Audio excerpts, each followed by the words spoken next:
Terima kasih para Bapak Ibu sekalian. Tema tahun ini adalah ini, ketutupannya. Pulanglah mereka ke negerinya melalui jalan yang lain. Jadi tadi kita dengarkan dalam sabda Tuhan hari Minggu ini mengisahkan 3 orang Majus yang sudah menemukan Yesus. Mereka kemudian pulang ke negerinya melalui jalan lain. Karena kalau melalui jalan yang sama, mereka tidak bisa pulang, pasti ditangkap sama Herodes. Mereka pulang melalui jalan yang lain, kreatif mereka. Entah jalan yang lainnya itu bagaimana, tetapi mereka tetap bersukacita. Karena sumber sukacitanya itu bukan persoalan jalan lainnya itu. Persoalannya yang membuat mereka sukacita adalah mereka telah berjumpa dengan Yesus Sang Mesias yang mereka cari. Nah, dalam kerangka ini, maka para Bapak Ibu ini sangat berperanan. Para Bapak Ibu ini, lansia ini adalah mereka-mereka yang sudah makan asam garam kehidupan ini. Maka saya kira ada begitu banyak jalan yang pernah dilalui. Ada begitu banyak kisah hidup yang bisa dikisahkan, diceritakan. Biarkanlah kisah itu menginspirasi anak-anak kita, cucu-cucu kita, supaya mereka kemudian bisa kreatif.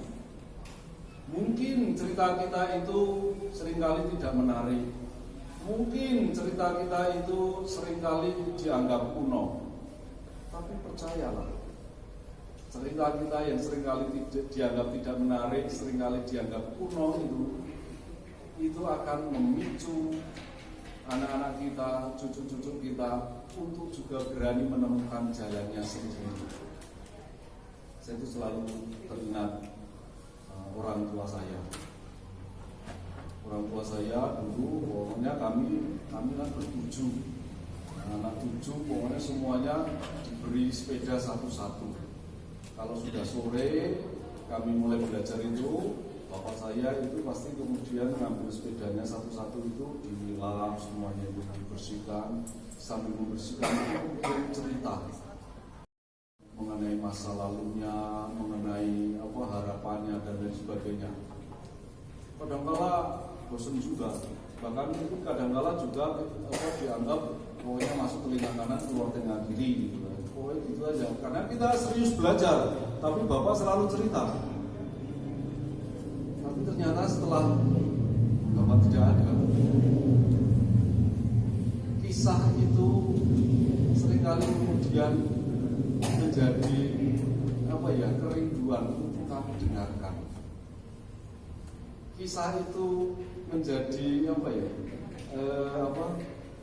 penyemangat ketika kami berada dalam situasi tantangan, situasi rintangan. Kadang-kadang mengingat dulu bapak ceritanya di mana ya. Kadang-kadang hanya mendengarkan bagaimana cara bapak bercerita itu pun juga kami sudah diteguhkan. Karena bapak bercerita pun juga dengan penuh keyakinan, dengan penuh kepercayaan kepada Tuhan. Saya hanya bersyukur bahwa bapak saya, ibu saya itu senantiasa mengisahkan perjalanan hidupnya, tidak pernah terlepas dari perjalanan imannya. Bapak saya itu sangat suka sekali Bunda Maria. Maka kalau dapat kalender gambarnya Bunda Maria itu senang. Maka setelah lewat kalendernya dipotong, dapat gambar Bunda Maria ini dipasang. Jadi pokoknya di ruang depan ada gambar Bunda Maria, di ruang tengah ada gambar Bunda Maria, di kamar ada macam-macam, ada begitu banyak. Sempat ada seorang teman datang, rumahmu kayak museum Bunda Maria, karena banyak gambar seperti itu. Ya. Tapi itu ingin mengungkapkan bagaimana Bapak senantiasa percaya kepada Allah, senantiasa menapaki jalan hidupnya itu bersama dengan Sang Bunda. Dan itu yang menguatkan iman kami. Itu yang menguatkan iman kami. Itu yang membuat iman kami juga bertumbuh. Walaupun kalau ditanya, Bapak dulu sering cerita apa? Bingung juga saya mengatakan ceritanya apa. Tetapi cerita masa lalu. Ya. Maka Bapak Ibu, saya undang juga jangan lelah untuk bercerita. Bercerita saja. Dan tidak perlu menghakimi. Ya. Saya ingat betul bahwa saya itu tidak pernah menghakimi kami atau bertujuan memberi contoh. Bukan.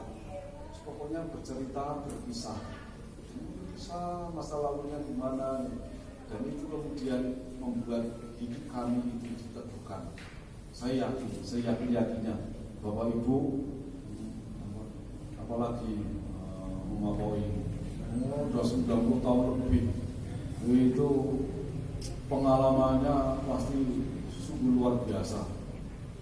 Ibu saya itu hanya sampai usia 74, bapak saya hanya sampai usia 82. Ya.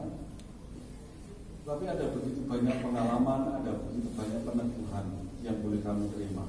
Saya kira Bapak Ibu dengan sebutkan pengalaman, ceritakan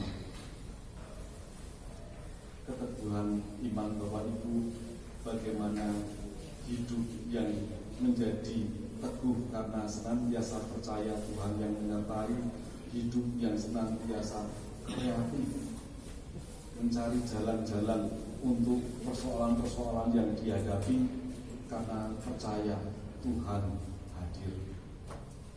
Maka selamat bergembira, selamat bersaudara pada siang hari ini, ya, dan selamat bercerita-cerita. Ya, harapannya itu ada begitu banyak cerita. Mungkin lain kali kalau ada pertemuan, isinya bisa saja isi yang bercerita.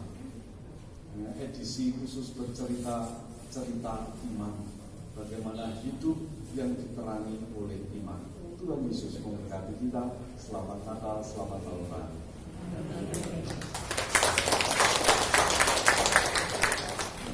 Terima kasih. Jadi jangan lelah bercerita kepada kami ini juga kepada cucu ya.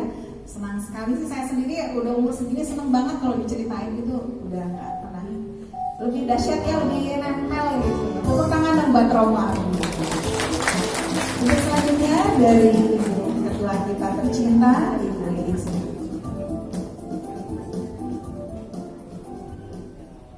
Selamat siang buat Bapak Ibu, Romo, para suster. Terima kasih semua atas kehadirannya, terutama juga kepada para ketua lingkungan dan para koordinator lansia di dalam setiap lingkungan itu ada. Itu sangat membantu sekali untuk mengabsen, memberi laporan-laporan ya. Terima kasih semuanya, dan ini selamat Natal dan Tahun Baru. Hampir lupa nih, sekarang kita merayakan Natal dan Tahun Baru, dibantu oleh band Ibu Nita CS yang tadi telah berkenalan. Sungguh meriah ya. Kita akan bersukacita siang ini. Mohon mohon diikuti dengan seksama ya. Semua ikut bergembira ya di sini. Ya, sekian mungkin sambutan saya. Terima kasih semuanya. Terima kasih Ibu Nita.